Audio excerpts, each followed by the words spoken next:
तन विष की बेलरी, गुरु अमृत की खान। शीश दियो जो गुरु मिले, तो भी सस्ता जान। कबीरदास जी कहते हैं कि यह जो शरीर है वह विष से भरा हुआ है और गुरु है वह अमृत के समान है। और आपको शीश सर देने के बदले आपको अच्छी गुण मिल रहे हैं, तो यह सबसे आसान सा सौदा है। माटी कहे कुम्हार से, तू क्या रौंदे मोहे, एक दिन ऐसा आएगा मैं रो दूंगी तोहे। कुम्हार जो बर्तन बनाता है तब मिट्टी को रौंद करता है। उस समय मिट्टी कुम्हार से बोलती है कि अभी आप मुझे रौंद रहे हैं, एक दिन ऐसा आएगा जब आप इसी मिट्टी में विलीन हो जाओगे और मैं आपको रौंद दूंगी। कल करे सो आज कर, आज करे सो अब, पल में प्रलय होएगी, बहुरी करेगा कब। कबीरदास जी समझाते हैं कि हम सबके पास समय बहुत ही कम है, इसलिए जो काम कल करने वाले थे उसे आज करो और जो काम आज करने वाले हैं उसे अभी करो, क्योंकि पल में प्रलय आ जाएगा तो आप अपना काम कब करोगे। इसमें हमें समय के महत्व के बारे में बताते हैं। जो तिल माही तेल है, जो चमक में आग, तेरा साईं तुझ ही में है, जाग सके तो जाग। कबीरदास जी हमें समझाते हैं जैसे तेल के अंदर तेल होता है, आग के अंदर रोशनी होती है, ठीक उसी प्रकार ईश्वर हमारे अंदर है, उसे ढूंढ सको तो ढूंढ लो। गुरु गोविंद दोऊ खड़े, काके लागू पाए, बलिहारी गुरु आपने, गोविंद दियो मिलाए। कबीरदास जी इस दोहे में हमें समझाते हैं अगर उनके सामने गुरु और भगवान को साथ में खड़े करते हैं तो आप किसके चरण स्पर्श करेंगे।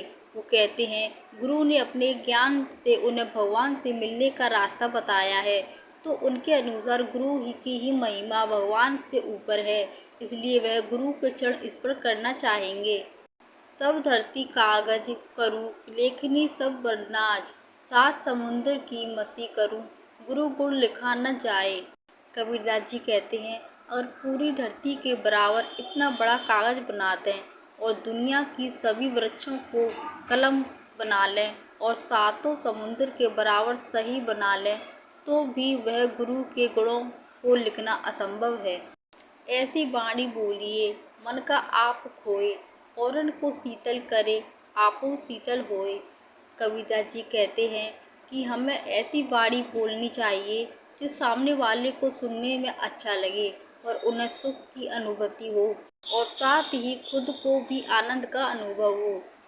बड़ा भया तो क्या भया, जैसे पेड़ खजूर, पंछी को छाया नहीं, भले लागे अति दूर। कबीरदास जी कहते हैं कि खजूर का पेड़ बहुत बड़ा होता है और वह किसी को छाया भी नहीं देता, साथ में उसके फल भी बहुत ऊंचाई पर लगते हैं।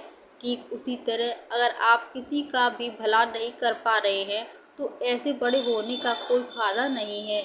बुरा जो देखन में चला, बुरा न मिलिया कोई, जो मन देखा आपना, मुझसे बुरा न कोई। कबीरदास जी कहते हैं कि वह सारा जीवन दूसरों की बुराइयां देखने में लगे रहे थे, लेकिन जब उन्होंने अपने खुद में झांक देखा तो उन्हें लगा कि उनसे बुरा कोई इंसान नहीं है, वह सबसे स्वार्थी और बुरे हैं। ठीक उसी तरह दूसरे लोग भी दूसरे के अंदर बुराइयां देखते हैं, परंतु खुद के अंदर कभी झांक कर नहीं देखते। अगर वह खुद के अंदर झांक कर देखें तो उन्हें भी पता चलेगा कि उनसे बुरा इंसान कोई भी नहीं है। दुख में सुमिरन सब करे, सुख में करे न कोई, जो सुख में सुमिरन करे तो दुख काहे होए। इसका अर्थ है कबीरदास जी कहते हैं कि इंसान हमेशा दुख में ही भगवान को याद करता है, परंतु सुख आने पर भगवान को भूल जाता है। परंतु अगर हम ईश्वर को सुख में भी याद करेंगे तो हमें दुख कभी नहीं आएगा। चक्की चक्की देख के दिया कबीरा रोए, दो पाटन के बीच में साबुत बचा न कोई। कबीरदास जी जब चलती चक्की को देखता है तब उनकी आंखों में से आंसू निकल आते हैं और कहते हैं कि चक्की के पाटों के बीच कुछ साबुत नहीं बचा। मलिन आवत देख के कलियन कहे पुकार, फूले फूले चन किए कली हमारी बार।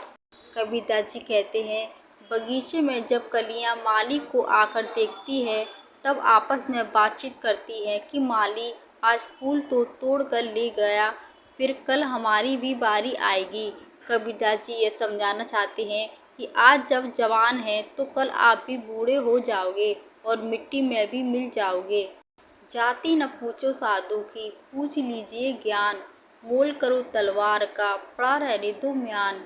कबीरदास जी कहते हैं साधु हमें कभी भी उसकी जाति नहीं पूछनी चाहिए, परंतु उनके साथ ज्ञान की बातें करनी चाहिए और उनसे ज्ञान लेना चाहिए।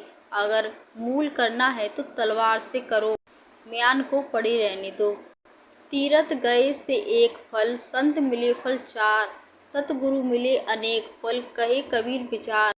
कबीरदास जी कहते हैं कि तीर्थ करने से हमें पुण्य मिलता है, परंतु संतों की संगति से हमें पूर्णियाँ मिलती हैं। और अगर हमें सच्चे गुरु पाले तो जीवन में अनेक पुण्य मिलते हैं। नहाने धोए क्या हुआ, जो मन में मैल जाए, सीन सदा जल में रहे, धोए बास न जाए।